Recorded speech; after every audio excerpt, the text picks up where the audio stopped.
જો અહીંયા આપણે ઘડિયાળના બે કાંટા છે, એ કાંટા વચ્ચે આ જે ખૂણો બને છે એ ખૂણો માપવા માટેનું આજે શીખવાનું છે. તો આ ખૂણો માપવા માટે આપણે એક સૂત્ર છે, એ સૂત્રને ધ્યાનમાં રાખવાનું અને દાખલો ગણવાનો. સૂત્ર શું છે? તો 30 ગુણ્યા કલાક ઓછા 5.5 ગુણ્યા મિનિટ.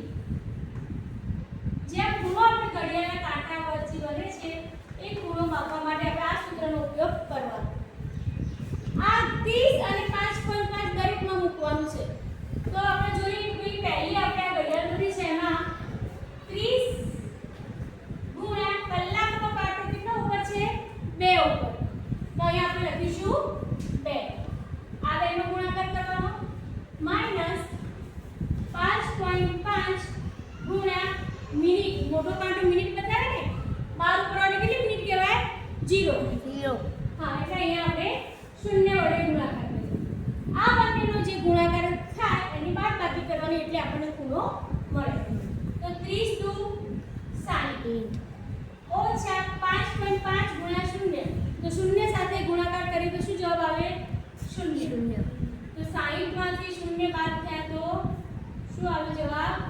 60. એટલે કે 2 વાગે બે ઘડિયાળની વચ્ચે બનતો ખૂણો કેટલા અંશનો થયો? 60 અંશ. બરાબર? આ એક થયો. ચલો આપણે બીજો દાખલો લઈએ. આ બીજો દાખલો છે એમાં કેટલા વાગ્યા છે?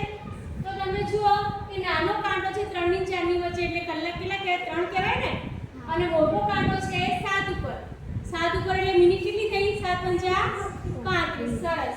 તો અહીંયા આપણે આ ખૂણો બનવા માટે આ જ સૂત્રમાં મૂકીએ.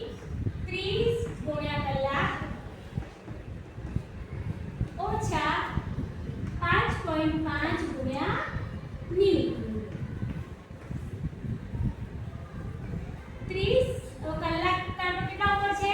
3 ઉપર. તો 30 ગુણ્યા 3 ઓછા 5.5 ગુણ્યા આ 7 ઉપર છે એટલે કેટલી મિનિટ થઈ? 35. ચલો હવે એનો ગુણાકાર 30 ગુણ્યા 3 એટલે 30 તરી 90 ઓછા 35 ગુણ્યા 5.5 કેટલો થયો? કરો ચલો 192.5. હવે આ બંનેનું શું કરવાની? બાદબાકી. અહીંયા આપણે ધન ઋણ જોવાનું નથી, બાદબાકી કરીશું. તો 192.5 જે છે એમાંથી આપણે 90 ને બાદ કરીએ.